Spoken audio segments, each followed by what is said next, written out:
Everybody, and thank you for joining us again. I am so happy to be across from Britt Seva, and Britt is a social media and business strategist specifically for hairstylists, which is unusual. I mean, that you have created this life around helping stylists thrive, and that's your background. You're a stylist, and you were, I think, a salon manager as well, a salon director, right? Correct. And it's interesting because I got into the industry because I liked the growth potential. I'd love to get in and say, I wanted to do hair, but it wasn't that. I found it so beautiful that it was an industry where men and women really could create their own future. And there was so many options and freedom and flexibility. And about a year and a half into doing hair, it was very clear to myself and everyone around me that my passion wasn't in doing the hair. It was in marketing the business. I loved growing my business and putting myself out there more than actually serving the clients. And that became apparent really early on. So fairly early on in my career, I was able to make the shift to leading a salon team and marketing a salon as a whole versus marketing myself as an individual. And it's really just kind of snowballed from there. That's great. How do you find what makes that business, that person special? How do you help them sort of shape their story so that they know how to kind of lead with their strength? Gosh, I love that question. So I'm of the belief that all of us in this industry and all of us on this planet in this lifetime are meant to be incredible. And no two of us are the same to what you said. And we really all do have powerful stories to share and powerful messages that need to be heard. And I think if there's one thing that's really rumbling up during this time is the power of story and the importance of vulnerability and the importance of showing up big as how we are. And I think for a lot of us, we have this kind of sense of who we are and the messages that we have to share, and they're living deep down inside. And it's finding the confidence to let those special characteristics show and to learn how to talk about those things on social media or on video or just with your clients in a way that still feels safe and comfortable, but allows you to really level up and express your true gifts so that you can get the most out of this industry possible. That's so great. Now, I think a lot of people probably come to you with a basic understanding already of how social media works, how it functions. But I think during this time where we've been disconnected physically, if you didn't have that sort of groundwork, I think the cracks start showing, the connection you maybe didn't have with your client, with an audience, and also with your own personal brand. So how are you going to start? Are you going to change how you talk, or is really your story going to be the same, only more so? It's that much more important to have created that connection, created a bit of a personal brand.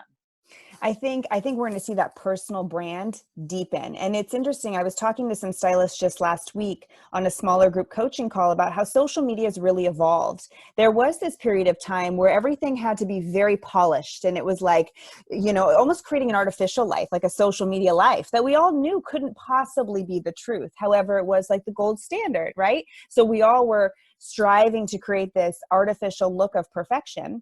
And I think we all got a little bit burnt out.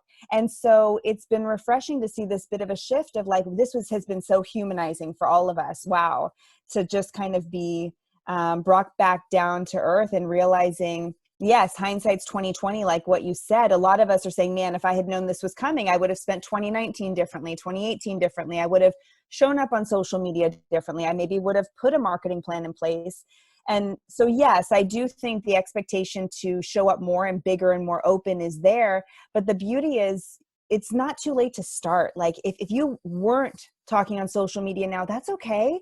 But let now be the reset button. Let now be the time where you learn to love Instagram and you cut your teeth a little bit sharing about who you are, even if the photos aren't perfect, even if the photos are you in your messy house right now with the kids just trying to figure it all out. That's okay. It's real. And I think there's this quest for authenticity right now that's actually going to make social media a little bit more comfortable for people. That idea of perfection, I think, is going to start fading away.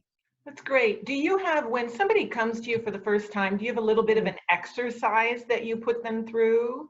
You do? Can you We share a do. little bit of that, what that looks like? Yeah. Yeah, so we always start with a little bit of a self-assessment, and anybody can do this at home. So if you watch this video, I hope that you do this. We're very good at taking action, and as human beings, it's harder for us to self-reflect. It just doesn't come supernaturally. I try and do it for myself even, and it's a hard exercise. So what I say is, let's take a look at your social media. Let's take a look at your website. Let's think about, if I were a new guest coming into your space, what would that experience look like for me? And just kind of start to mentally walk through it and start to maybe find some of your pitfalls to be like, well, maybe that wasn't special enough, or the way I'm showing up on Instagram, you know, my captions could use some work. If someone were to come to your social media right now, if you're doing this exercise and you're looking at your Facebook or your Instagram or wherever you show up, if somebody were to look at your profile, they don't know you at all, they've never seen you before, would you win them over? Would they get a sense of who you are and how you talk and how you connect looking at your feed as it is today?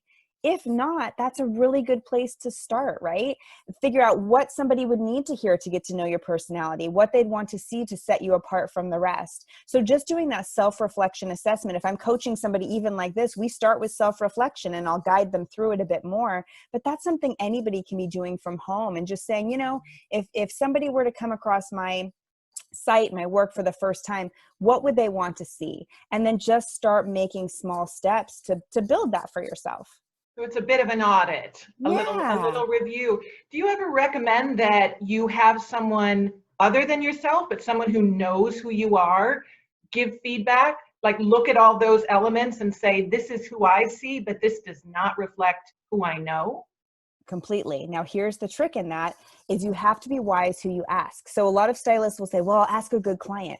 Well, first of all, your client loves you. That's why she's in your chair. And also, she doesn't want to hurt your feelings. And so you want to ask somebody who you love and trust and who does know you well, exactly like you said, but loves you enough to be honest, right? Loves you enough to say, you know, I know you and I feel like here's some areas we can improve, and doesn't just shine you on and say, yeah, I just feel like you're doing great. Somebody who cares enough to kind of go there with you.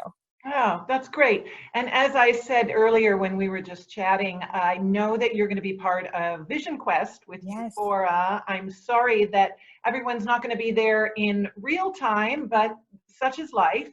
But do you want to give just a little sneak peek of what you're going to be talking about there? I'd love to. So Euphoria asked me to speak on the hairstylist marketing funnel. So it's a system that I've created, and it's something that became very clear to me over time as I was coaching stylists and salon owners. I kind of realized, you know, we're talking about a lot of the same things, and sometimes it's coming from different angles, but it would end up kind of going to this very same conversation. And I said, wow, this very replicatable system is becoming super clear. And I plotted it all out, and it's now what I call the hairstylist marketing funnel and the retention hourglass. So to get somebody into our chair, there's a funnel that happens. Market funneling is a common concept. I didn't make it up, but I just looked at how the funnel was working in our industry. And then I've defined what I call an hourglass, right? If you put a funnel and a lower funnel together, it looks like an hourglass. And it's all the things that need to happen once a guest is in your chair to retain them, to see referrals, to sell retail, to create that like lifelong bond with a client. I kind of think of clients meeting a stylist as like first dates, and you don't want to have 50 first dates. You want to find a stylist and fall in love and have that relationship last a lifetime. And so I'm showing my system for how to make that happen, and nurturing the guest and showing up authentically on social media like we just talked about. I just think this is a season where we can double down on all of those things in a really big way. That's so great. Thank you. Thank you so much just for giving us a sense of who you are, what you do. And it's so nice to meet you. And I look forward to meeting you, as I said earlier, in real time, in real space.